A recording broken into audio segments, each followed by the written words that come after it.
There was an interesting article in Fortune magazine recently. I don't know if you all have seen it. The author, Karen Snyder, works in the tech industry. And what she did is she asked a bunch of men and women who also worked in the tech industry to submit to her their job performance reviews, because she just wanted to look at a big sample of tech industry performance reviews.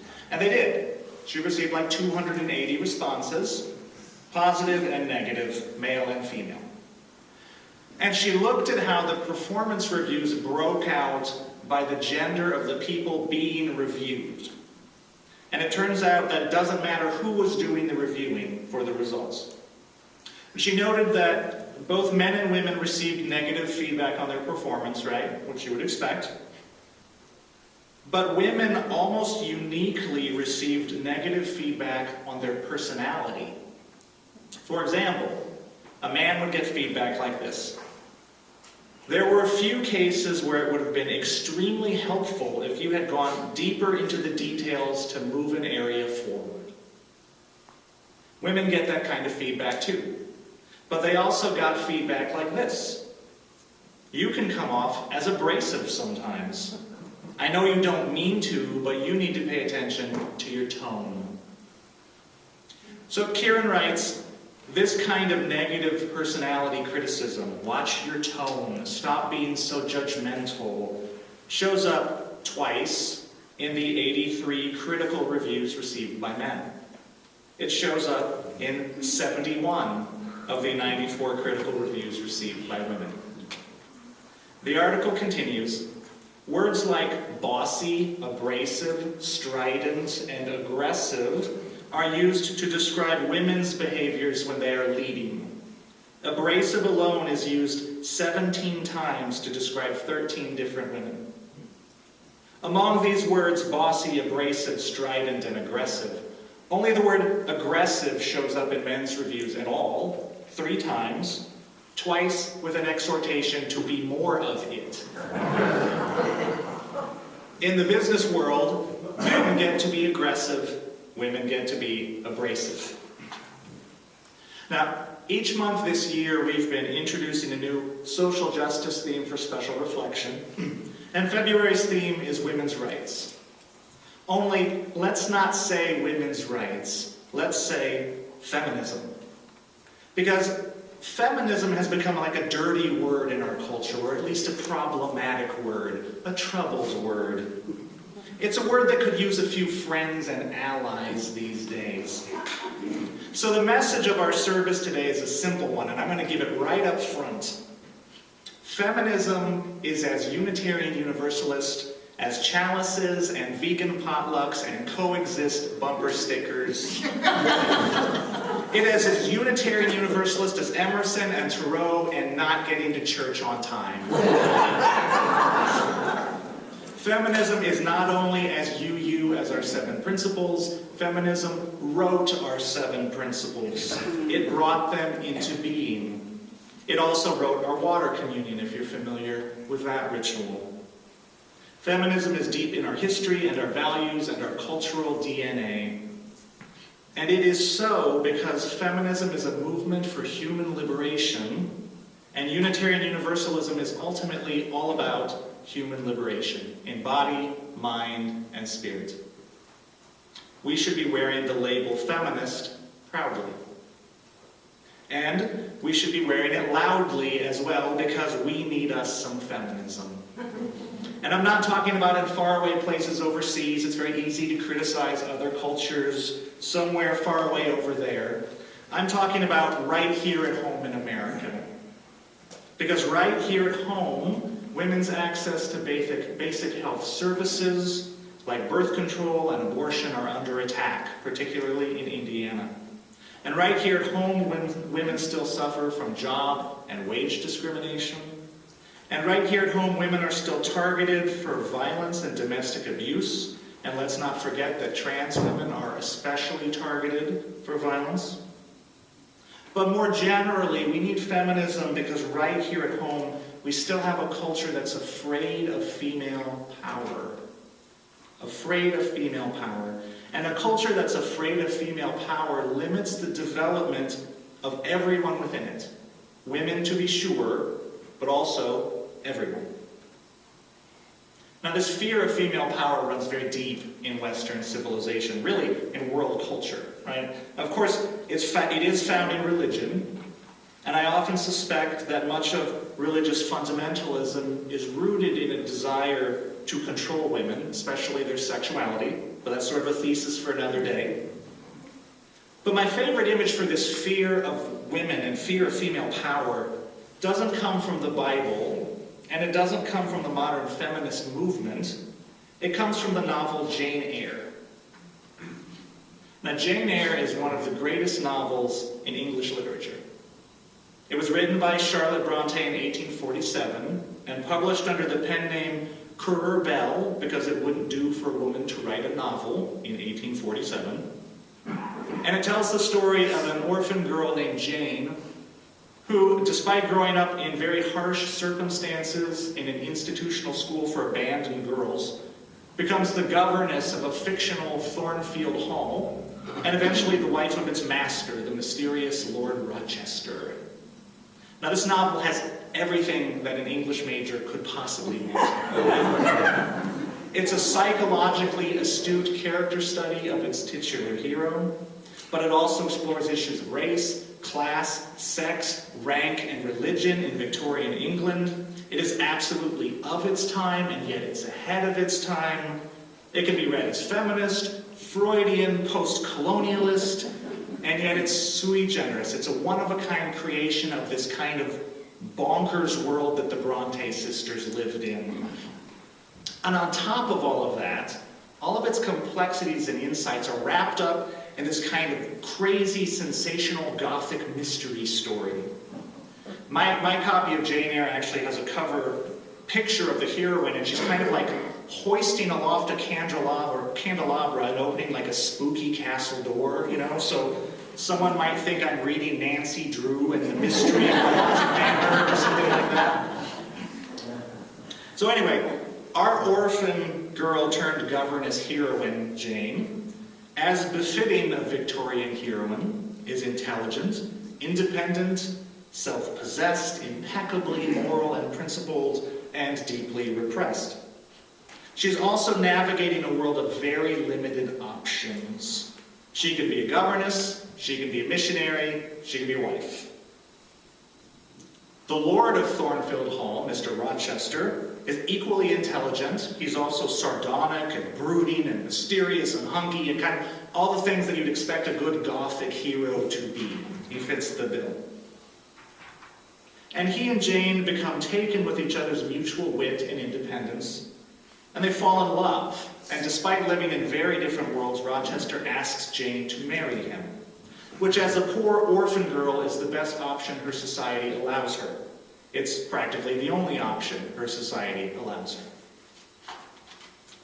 But meanwhile, there are strange things afoot at Thornfield Hall.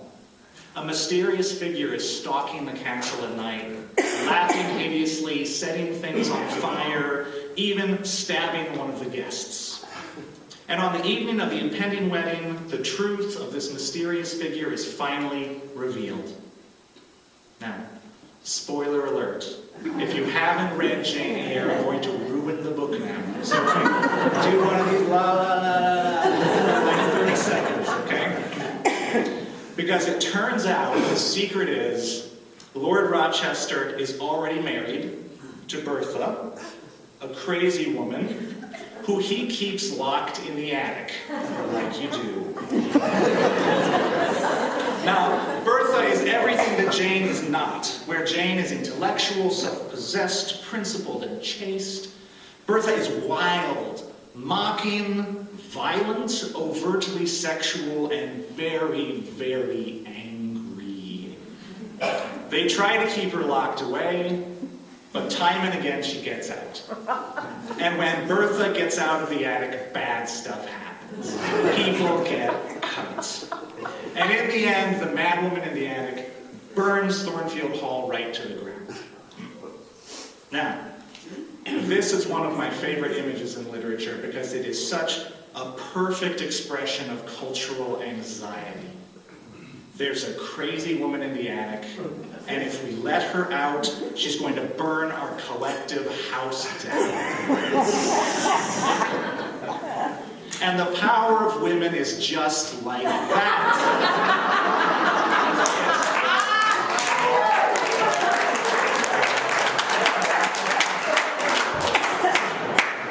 It's wild, it's unpredictable, it's violent to the social order.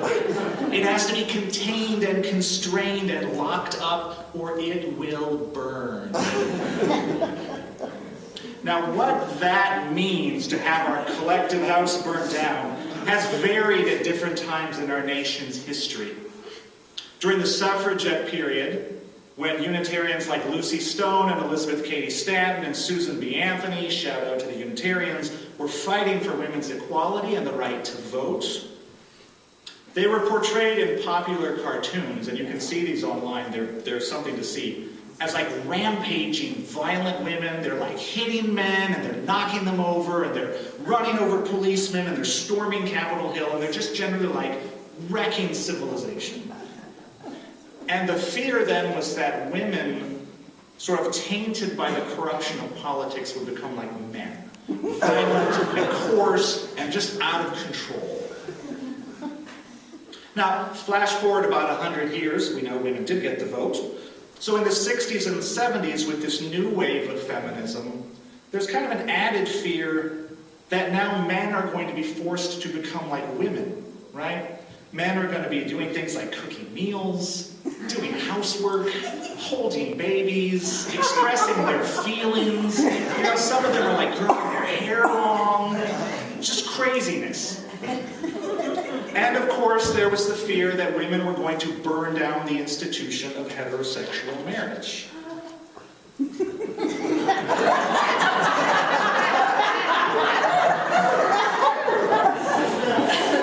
Okay, so now, when I was entering college and in my young adulthood, in the 80s and 90s, women started challenging long-cherished practices of the business world, right? Because they started moving into what was formerly an exclusively male domain.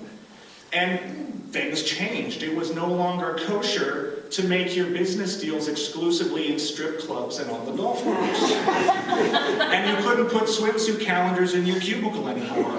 And you couldn't call women babe and honey. And because I was there, I noticed some men, this was kind of traumatic. Like, what is going on, right? And in the universities, it was even worse because women began to challenge the idea of the literary canon. Women were sort of looking at these long reading lists and observing that these are books mostly by men, mostly about men, and mostly picked by men. So they thought, well, what if we had some books by and about women, picked by women, and we kind of replaced some of these out? And this idea was viewed by some as nothing less than just an assault on Western civilization itself. If I have to read Ira Gabberta Menchu instead of Aristotle, everything is going away. Craziness, madness. Now we know, of course, that the mad woman in the attic did not burn down the house, let alone all of Western civilization. It turns out that she was just pretty angry about being locked up in an attic all of that time, and she wanted the run of the rest of the house. But today, after decades of feminist progress, we seem to be experiencing kind of a retrograde cultural moment, almost. There's a sort of melange of cultural fears that are centered on female power, and the cultural far right is kind of on the warpath again to protect its idea of what a traditional society looks like. And no one wants to be called a feminist anymore. I don't want to minimize the progress that has been made in the meantime, right? In the bad old days, a girl's role models on television were pretty much like housewife or a teacher or maybe a nurse. Nowadays, a girl grows up knowing she can be almost anything, right? She can be a sexy lawyer, she can be a hot doctor, she can be a sexy FBI. If she's blonde, she can be a news reporter. So that's progress of a sort, but there's still this fear of female power that's just kind of in our culture. And women's opportunities are still constrained, sometimes subtly, sometimes not so subtly. Men get to be aggressive, women get to be abrasive. But I'm going to let no less an authority than Hermione Granger, nay Emma Watson, describe this current cultural moment. Miss Watson plays the character of Hermione Granger from the Harry Potter series, if you're not familiar. She's 25 years old, so she's the next generation coming up. And she gave a speech at the United Nations this last year on why we need feminism. And she said, "I started questioning gender-based assumptions when at age 8, I was confused that I was called bossy because I wanted to direct the plays that we were putting on, but the boys were not called bossy when they wanted to direct the plays that were being put on. When at age 14, I started being sexualized by certain elements of the press. When at 15, my girlfriends started dropping out of their sports teams because they didn't want to appear muscly. When at 18, my male friends were unable to express their feelings." She continues, "We don't often talk about men being imprisoned by gender stereotypes, but I can see that they are. Both men and women should feel free to be sensitive. Both men and women should feel free to be strong. It is time," she says, "that we all perceive gender on a spectrum and not as two opposing sets of ideals. It's about freedom," she concludes. Now, Unitarian Universalism supports the political, legal, social, and economic equality of all people, so Unitarian Universalism is necessarily feminist. Our second principle calls us to fight for justice and equity in human relations, in all human relations, so it's right there. And so we stand in solidarity with women whenever they face institutional discrimination, whenever their rights are under political attack. But our appreciation for feminism, our celebration of feminism, goes deeper than that, because it's deeply rooted in our belief that the human person, the human spirit, must have freedom to fully develop its genius. We must be free to be who we are. And when feminists fought for the right for women to be fully developed and fully free persons, they opened up cultural space for men to be fully developed and fully free persons. To be released from their own attic, right, where men were expected to be macho and unemotional and to not feel pain, and to put career over family and aggression over compassion.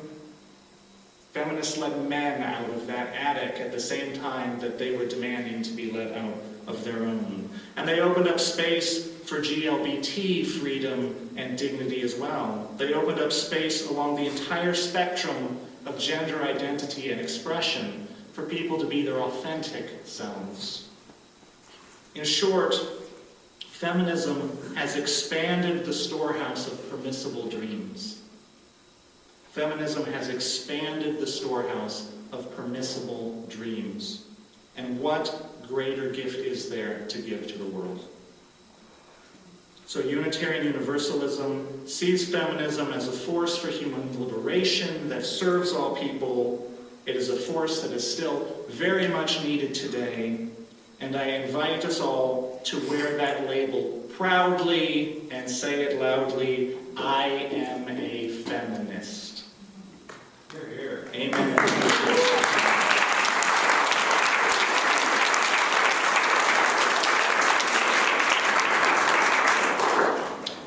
Okay, our closing hymn is